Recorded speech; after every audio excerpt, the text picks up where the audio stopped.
Hello, same awkward camera angle as the last time. I am multitasking and it's not easy, let me tell you, but I have a few things that I'd like to say. I talked in the last video about the campaign strategy and, what didn't work. And this time I want to talk about what's next because the result is what it is. And we have to figure out how to cope with that. The next 4 years will be a dangerous time for a lot of people. In what form will the danger take? That's hard to predict, but we have some previews from the last time. The first Trump administration appointed Supreme Court justices who, at the first opportunity, overturned Roe versus Wade. We have already had children in cages. We've already had the bad things. What bad things will we have this time? We don't know exactly, but we can get a pretty good idea. His loudest supporters want him to punish their scapegoats that they blame for their problems. And that, not coincidentally, includes a lot of non-white people, a lot of immigrants, a lot of women, and pretty much anyone who doesn't conform to their sexual norms. And if he doesn't punish them, they will be pissed. He wants to do it. He has the power to do it. His party now has control of all three branches of government. There isn't really much that can stop him. Maybe some can slow him down, but not very much. He can do it. He wants to do it. His supporters will demand it. So it will be a dangerous 4 years and probably beyond.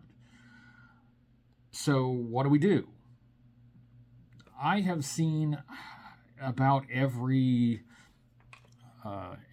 coping mechanism, every approach you can think of to dealing with this matter. And really, I support whatever you need to do to cope, to survive, to move forward. I will support really any approach except for one, and I'll get to that at the end. I've seen people trying to strategize about what to do next time. I've seen people trying to look for the silver lining and focus on the positive.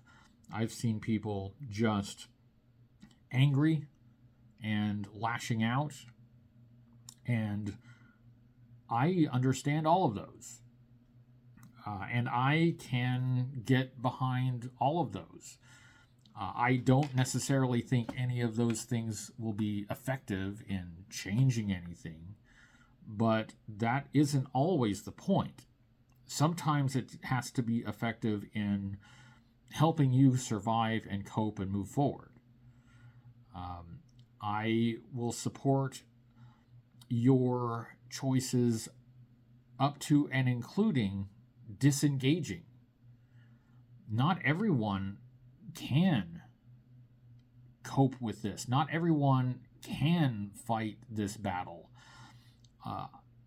Some people will have to disengage whether they want to or not for their own safety. For some people, their survival may depend on staying as far away from this battle as possible. And I have to leave space for non-combatants. I can't take the approach that you're either with us or against us. Even if that weren't uncompassionate, it's counterproductive. It makes enemies out of people who, even if they wouldn't be allies, would at least not be enemies. And you have enough enemies. Don't create more. So if you have to disengage for your own safety and sanity, I have to support that too. That's not going to be my approach. I'm not what you would call an optimist.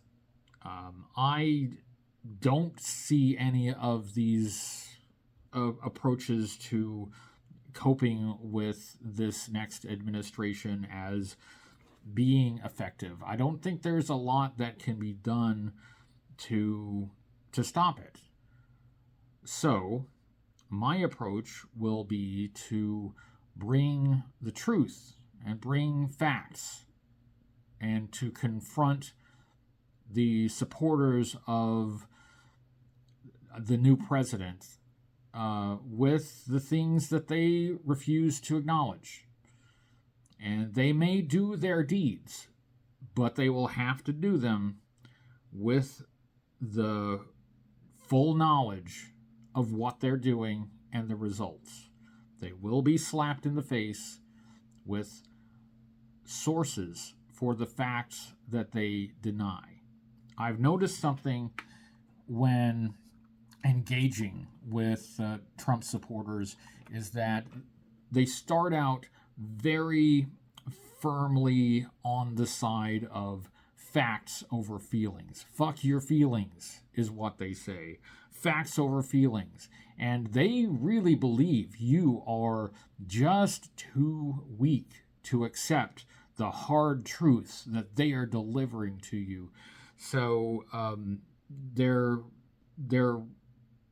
approach is, in their view, very hard-nosed, very real-world based, and anyone who says otherwise is just too much of a pussy to accept the truth. But these people don't know what they're talking about. If they give you a source, if they give you any source that isn't just partisan nonsense, any legitimate source, then it's a source they haven't read, or if they have read it, they didn't understand it because it doesn't actually support what they're saying. They don't know the facts. And that's if they even have done any effort to find a source in the first place. Most of the time, they're just parroting what they've been told. They don't know the facts. They'll say, fuck your feelings and facts over feelings when they don't know what the facts are. And being confronted with the evidence of those facts, it causes a remarkable change. Instead of facts over feelings, they become very philosophical about what a fact is and, what is truth, and can facts even exist? And they suddenly get very in touch with their feelings about the facts that they didn't know or refuse to acknowledge. They don't know what they're talking about. They're not hard-nosed realists. They're ignorant. They are confidently ignorant. They are confident in their ignorance.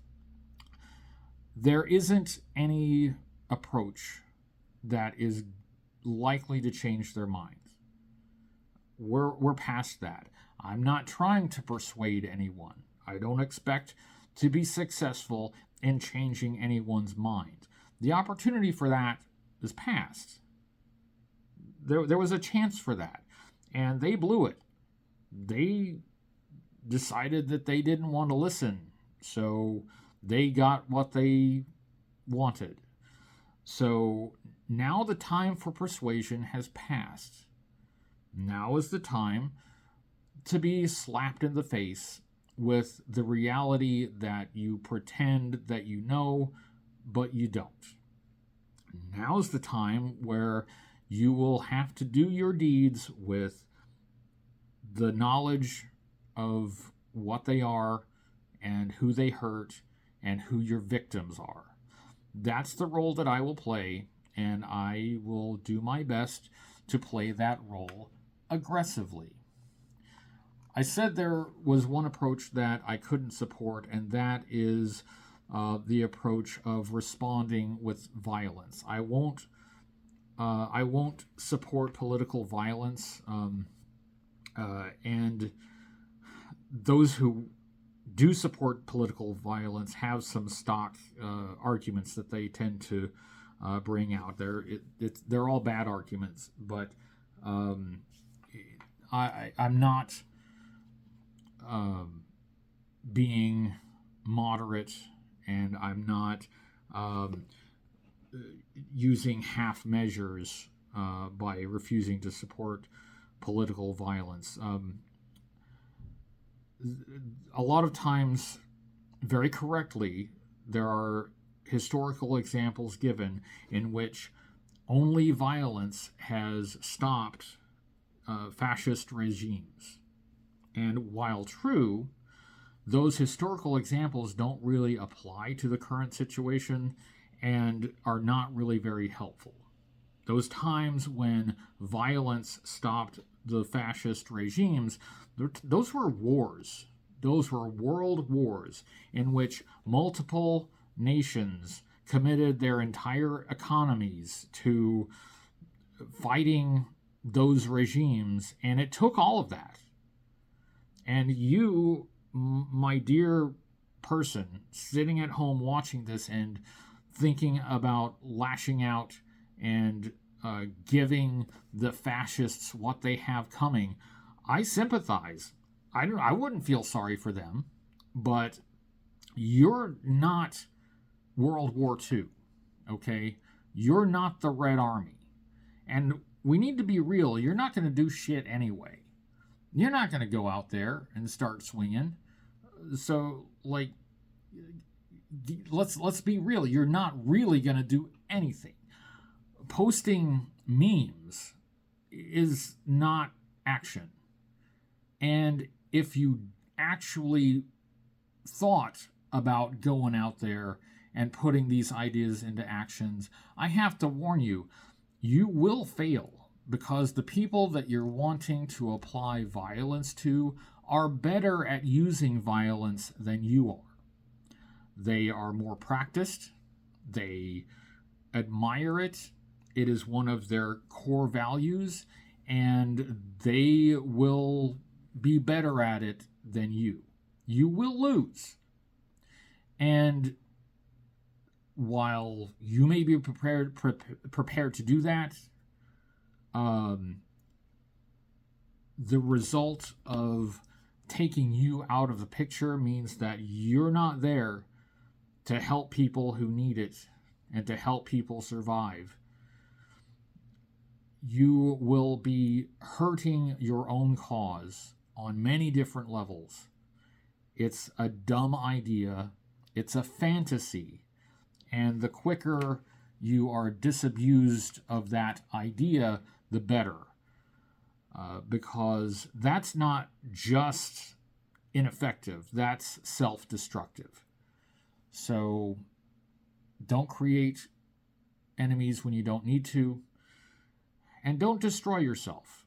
If they're going to do it, we're going to make them do it. And if they're going to do it, I'm going to make sure they do it knowing what they're doing and knowing who their victims are. They're not going to be able to cover their eyes, and they're not going to be able to pretend to be ignorant. That's what I have. Let's go.